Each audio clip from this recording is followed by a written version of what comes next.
How is it going, everyone? It's gonna be a big period for new Souls-like titles, the release of Code Vein 2 at the end of this month, and you've got Nioh 3 coming out in the beginning of February. But if you want a taste of Nioh 3 before the game officially drops, there will be a demo that's actually launching on the same day as Code Vein 2. Figure that one out, but nonetheless, Nioh 3 is a game that I think is gonna be big. It's gonna be a brutal Souls-like action title with some of the best monster designs that I've seen, and I feel like Nioh 1 and 2 really had that as well. I'm going to be talking about some of the updates we have for the game, the demo coming out on January the 29th, and some of the gameplay aspects of the game, so we'll get to that in a little bit. I do want to note that if you are looking to pick up Nioh 3 on PC, our friends over at Fanatical have got the game 12% off for $61.59, so yes, this is another game that will be going with the $70 price tag versus the $60 that Nioh 1 and 2 were at. I imagine you're going to get quite the hours of gameplay out of this one, and I think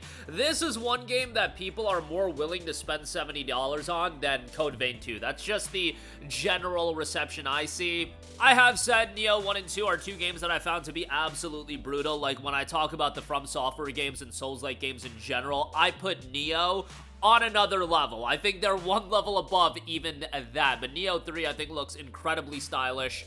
And I think a lot of people are going to be very excited for it, and they did great work with Nioh 1 and 2. And if you're not completely sold on the game yet, or this is going to be your first Nioh title, do note that on January the 29th, you will have a playable demo for Nioh 3. Before transcending through time to save Japan, players will be able to sharpen their blades in the new demo in solo or online multiplayer for up to 3 players. After completing the demo, fans will be able to carry over their save data to the final game and continue their journey to become Shogun. More details about the new demo will be released soon. Additionally, new exclusive bonuses for players who will receive the early purchase bonus have been revealed as well.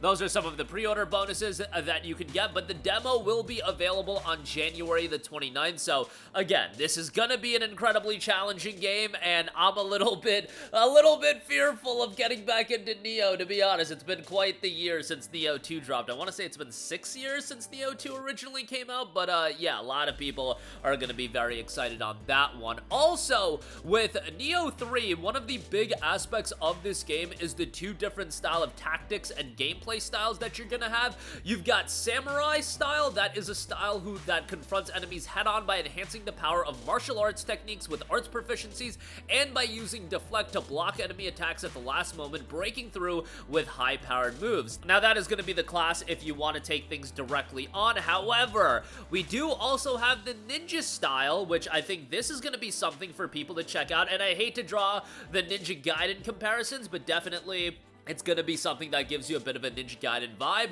A style that excels in swift movements like dodging and aerial actions while wielding ninjutsu techniques on top of your basic attacks.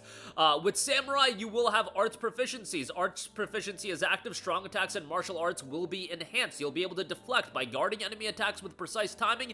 You recover ki and increase both the arts gauge and the ninjutsu gauge. Ki pulse, performing ki pulse after an attack will recover a portion of the ki used, and then you can stance switch as well. Switching stances alters attack moves, damage output, and ki consumption as well. Then with Ninja, you'll have Mist. In Ninja style, you can momentarily divert an enemy's attention by quickly turning your body after attacking.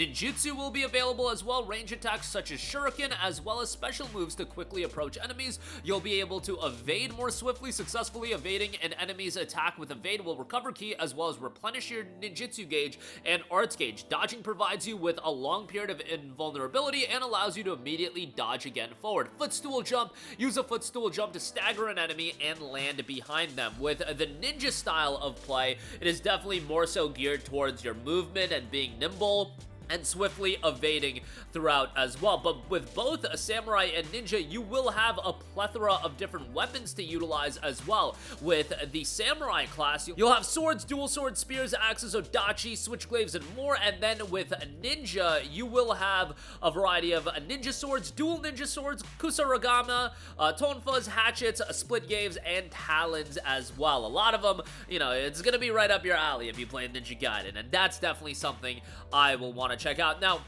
with this game, they have reiterated that this is gonna be a challenging game. This is not gonna be something that just because other Souls-like titles have added easier components that it's gonna be far easier. However, you are gonna have this variety in the way you play. A challenging open field that delivers a strong sense of accomplishment, an open field that combines freedom of exploration with the distinct tension unique to the Nioh series. Encounter formidable yokai unexpectedly and face to the ominous challenge of the Crucible. Experience a field truly worthy of being called the Dark Sengoku. And you see some of the gameplay and it looks incredibly stylish. Some of the vistas you see, pretty remarkable from a visual standpoint as well. The traversal looks well done from the standpoint of taking areas in a more stealthy approach, but also going rooftop to rooftop, and that looks great. And it looks like there's going to be quite a lot of depth in terms of what you can do. Now, while there's going to be styles of play with the ninja and samurai classes and with a variety of weapons, you should also know there's going to be a large amount of character creation options. You can finally customize your character's physique, facial features, voice, and other aspects of appearances to create a unique protagonist. Additionally, you can set different appearances for samurai and ninja styles as well. Nioh 3 will officially be out on February the 5th, and as I mentioned, our friends at Fanatical do have the game discounted. Now, the base game is $61.59. You know, it's the $70 standard price point. It should be noted that there is a deluxe edition that isn't $10 more expensive. It's not $80, it's not $90, but it is $110. Yes, this digital deluxe edition is $110. Now, it does include the season pass, and the season pass is a set including add-on DLC. The DLC will be including new stories, enemies, yokai, boss characters, and equipment. So that is gonna be a sizable amount of DLC, and they do note that DLC 1 is gonna be available by the end of September 2026, and DLC 2 is set to become available by February 2027. The Season Pass bonuses will also include an accessory, and then you'll get the Infernal Weapon set with the Deluxe Edition and the Kodama Netsuke Charm as well. You know, these $70 price tags, they're not going above and beyond. It's not $80 yet, but man, these deluxe editions are getting it more and more expensive, and the DLC is getting more expensive. They're too afraid to go to that $80 price tag like Nintendo did with Mario Kart with a lot of these games, but if you really look at it, and Code Vein's the same way with its DLC plan, and I'm not a big fan of the DLC being planned out and kind of structured already ahead of the game even dropping, but, you know, that's just something that's becoming more and more common. So if you do want all the content, you'll want to check out the Digital Deluxe Edition with the pre-purchase bonus. The base game has the pre-purchase bonus as well, but quite the sizable price point there at $110, $96.79 over at Fanatical. But that is going to do it for me. Again, one of the biggest games of early 2026, and for a lot of people, one of the biggest games of the entire year is Nioh 3. Let me know your anticipation level, and if you do want to check out the demo, that'll be available on January the 29th. Thank you for watching. Sound off down below, and goodbye. Hey guys, we hope you enjoyed the video, and if you did, make sure to hit the subscribe button, and if you're already subscribed, do us a favor and hit the bell icon. This way you'll be notified whenever we post a new video. That's the best way to keep up with all of our uploads, and we usually try to upload 2 videos a day. And with the bell icon hit, you'll be notified whenever we do upload a video. As always, thanks for watching.